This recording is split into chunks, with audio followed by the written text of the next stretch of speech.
Please turn on your notification bell and never miss an update from Pack Media on Modi. Thank you.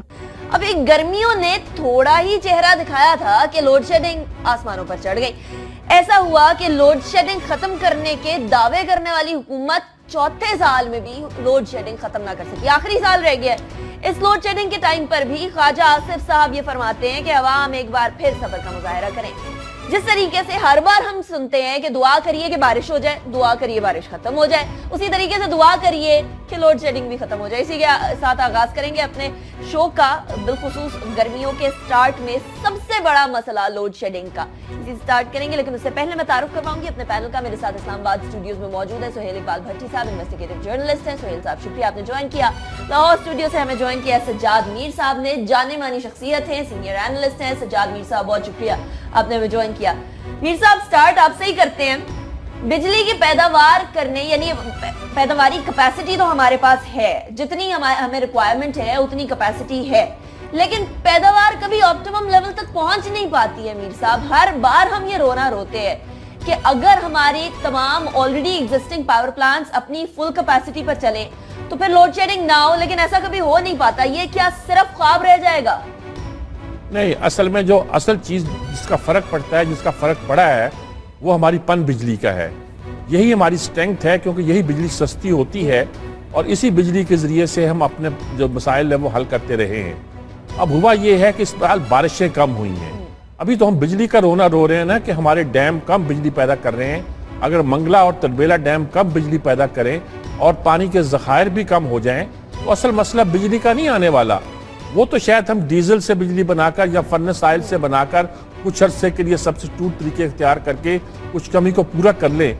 असल मसला ये है कि आने वाली फसल के लिए क्या हमारे पास इतना पानी मौजूद है कि हमारी फसल जो है वो हमारी कफालत कर सके। ये सबसे बड़ा अहम मसला है। हमने जितने भी सिस्टम बनाए हैं तेजी के साथ यकीनी तौर पर वो ऐसे हैं कि साल के आखिर तक जो बिजली घर मुतवक्को है कि मुकम्मल हो जाएंगे, कुछ जून तक मुकम्मल होना है शायद बिक्की का और बल्लोकी का यहाँ उनको मुकम्मल होना है। उससे बहुत सी शॉर्टफॉल तो रफा हो जाएगी और पुराने बिजली घरों की जो कैपेसिटी है उसको अगर फर्नेस ऑयल या डीजल पर महंगे तरीके से हम चला लें तो वो कमी भी हम पूरी कर सकते हैं। लेकिन असल मसला ये है कि हमारा एक परमानेंट हल, पन बिजली के हमें ज्यादा मनसूबों की जरूरत है ताकि पानी के ज़खायर ज्यादा हो।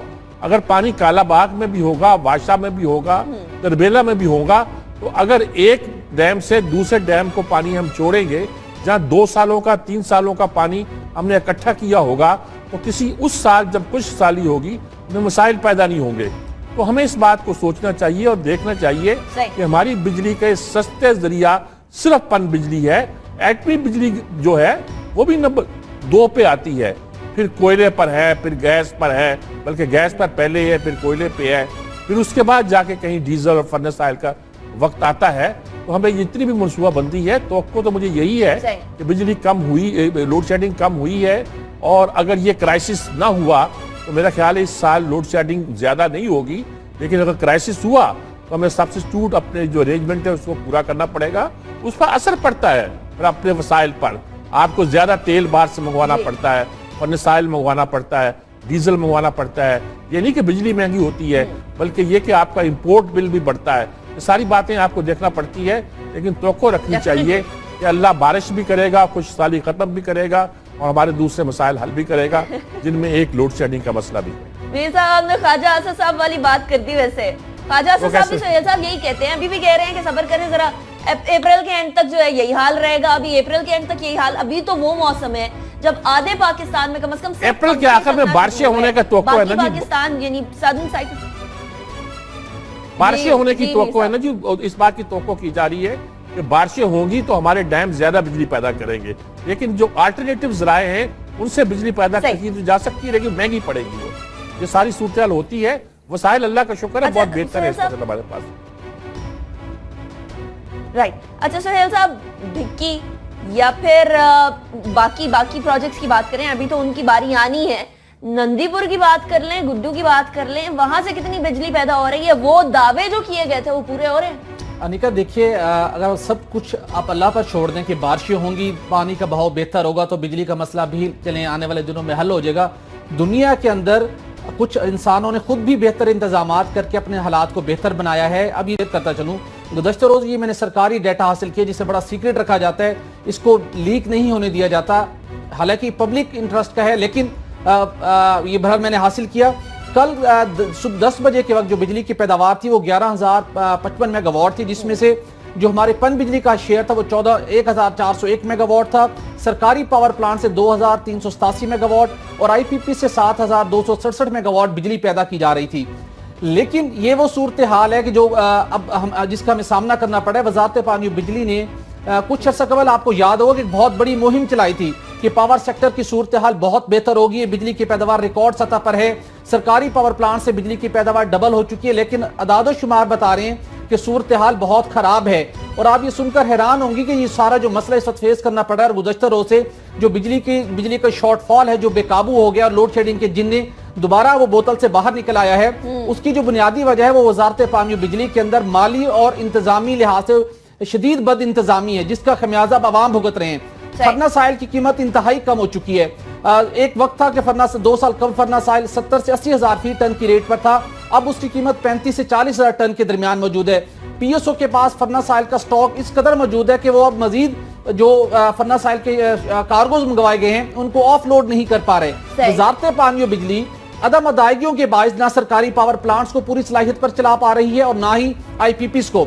इस मामले के ऊपर वजीर खजाना इसहाक डार साहब भी बरहम दिखाई देते हैं। उन्होंने भी अपनी नाराजगी का इजहार किया है कि वजारत पानी और बिजली जिसने दावे किए हैं कि सूरत हाल बहुत बेहतर है, रिकवरी 93% तक पहुंच चुकी है, लेकिन उसके बावजूद पेमेंट्स क्यों नहीं मिल रही। और मेरे ज़राए के मुताबिक वजीर खजाना इसहाक डार ने एक इंटरनल इंक्वायरी भी करवाई है कि वजारत पानी और बिजली तमाम तर दावों के बावजूद पावर सेक्टर को इस नहज पर क्यों लेके आई है जहां पर गर्दिशी कर्जा दोबारा 400-450 मेगावाट को 400 अरब रुपए को टच कर रहा है और उसके साथ पावर प्लांट पूरी सलाहियत पर नहीं चल पा रहे। उसकी वो इंक्वायरी कर रहे हैं। उन्होंने नेपरा को खत लिखा है और उनसे वजारत पानी बिजली के दावों की काउंटर चेकिंग वहां पर की जा रही है। लेकिन दूसरी तरफ नंदीपुर पावर प्लांट 2 साल हो गए उसको ऑपरेशनल हुए, उससे कल के यानी गुज़श्ता रोज उससे बिजली की पैदावार 0 मेगावाट थी।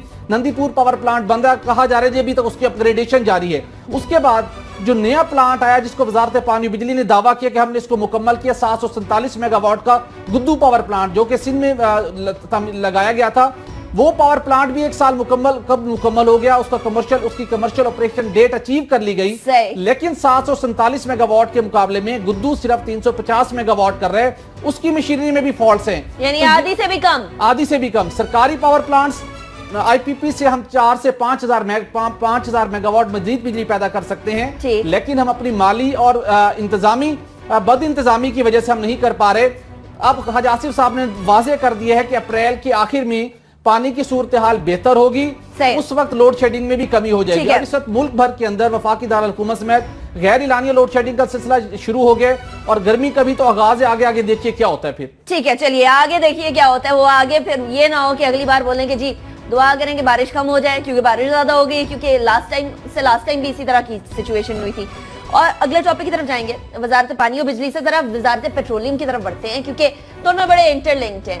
अब देखिए ये कि वजारत पेट्रोलियम के मातहत इदारों के अंदर बेजाब्तिगियों की हद उबूर हो चुकी है। इतनी ज्यादा बेजाब्तिगियां पाई जा रही हैं और उसकी सजा और जजा का जब तक सिस्टम नहीं होगा तब तक ये मसला हल नहीं हो पाएगा। सोहेल साहब मुझे ये बताइए, एक शख्स बेजाब्तगी करता है, अरबों रुपए की करता है, यानी 1 आधे अरब की भी नहीं, 166 अरब रुपए की बेजाब्तगियां होती हैं मुख्तलिफ मौके के ऊपर, सजा उसकी क्या मिलती है ये बताइएगा जरा। अनिका, गुज़श्ता रोज पब्लिक अकाउंट्स कमेटी की सब कमेटी का इजलास था, मैं वहां पर मौजूद था और मैं सुनकर हैरान हुआ। अमूमी तौर के ऊपर ये तासुर होता है कि जो सरकारी इदारे होते हैं उनके अंदर उनके अगर कोई इरेगुलरिटी होती है तो एक ऑडिटर जनरल पाकिस्तान की टीम जब ऑडिट करती है उसमें अगर पॉइंट आउट हो जाता है और वो सेटल नहीं होती क्योंकि कौमी खजाने से रकम उस पर खर्च हुई होती है तो उसके बाद रिकवरी डाल दी जाती है, रिकवरी हो जाती है और ऑडिट पैरास बंद हो जाते हैं। लेकिन गुज़श्ता रोज इस कमेटी का मकसद ये था कि पब्लिक अकाउंट्स कमेटी के अंदर जो माजी के अंदर जो फैसले हुए उनके ऊपर किस हद तक अमल दरामद हुआ है। तो आप ये सुनकर हैरान हो जाएंगे, सिर्फ वजारत पेट्रोलियम और उसके मातहत इदारों के अंदर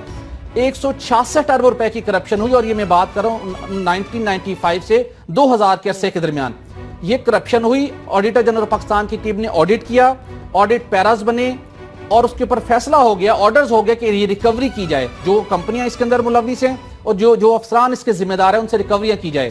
اس کے بعد پتہ چلا کہ ایک لیٹیگیشن مختلف کمپنیوں میں شروع ہوئی، معاملہ چلتا رہا، ریکوری نہ ہو سکی، جو متعلقہ ڈپارٹمنٹ سے انہوں نے بھی کچھ غفلت کا مظاہرہ کیا، اور بات یہاں تک پہنچی کہ ابھی تک 166 ارب روپے ریکور نہیں کیے جا سکے۔ یہ ٹوٹل اماؤنٹ تھی 185 ارب روپے، جس میں سے 166 ارب روپے تاحال ریکور نہیں کیے جا سکے۔ اب پتہ چلا کہ وزارت پیٹرولیم کے ماتحت ان اداروں کے اندر سب سے زیادہ کرپشن کہاں پہ ہوئی ہے، تو پی ایس او نے اس بے ضابطگی کے اندر لیڈ کی ہے۔ پی ایس او کے اندر اس طریقے سے اتنے بڑے پیمانے کے اوپر بے ضابطگی ہوئی ہیں کہ مطلب اس کل سننے کے بعد جسے بندہ کہتا ہے نا کہ الحفیظ والی مان، مطلب کسی کو کوئی پرواہ نہیں ہے کہ کس طریقے سے قومی خزانے کو اور عوام کی دولت کو بے دردی سے نقصان پہنچایا گیا۔